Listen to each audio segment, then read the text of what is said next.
When is the last time we watched a story about queerness in the military? Like genuinely, I've not. Like it's such a kind of niche, rare bit of representation.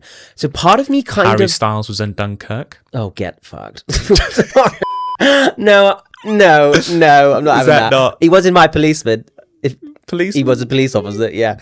Not a very good one though, was he? No, he wasn't. I think it sparks a really interesting conversation about what we think of queerness in the military and kind of the history behind that, and whether or not, there's a conversation about obviously what we see in media, but the actual reality of the lived experience, if you like, of what that comes down to. And then also for the context of the show, we're aware almost immediately about the homosexuality ban. In reality, all of these people, if they were queer in any form, are living through a repressed experience in that sense. But then interesting, what the show is doing outside of it is it's getting queer actors to go around, promote it, talk about it, and kind of almost reclaim it retroactively. If you compare it to things like Don't Ask, Don't Tell, where the way to almost combat queerness, do show, do tell. Exactly. Yeah. If they think about Don't Ask, Don't Tell back in the 90s as this sort of like, oh, that was a step forward. It was actually used quite a lot of time to find queer people to get them to come out, like lull them into a false sense of security. Yeah, people were like ratting other gay people out.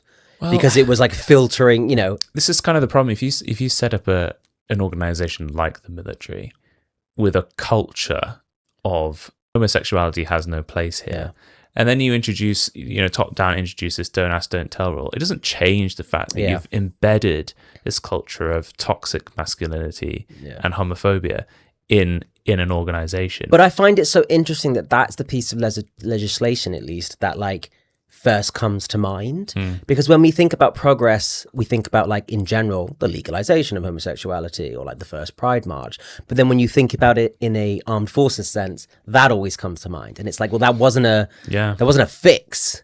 That was like it was more like a way of showing tolerance. Yeah, when you compare it to like the legalization of homosexuality, at least in this country in 1967, and then actually you skip the Don't Ask, Don't Tell because that's just actually bullshit, and you go to when it was actually like homosexuality was repealed and it was okay.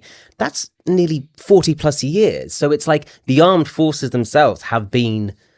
It was this institution that was quite 30 far years behind. Yeah, absolutely. Yeah.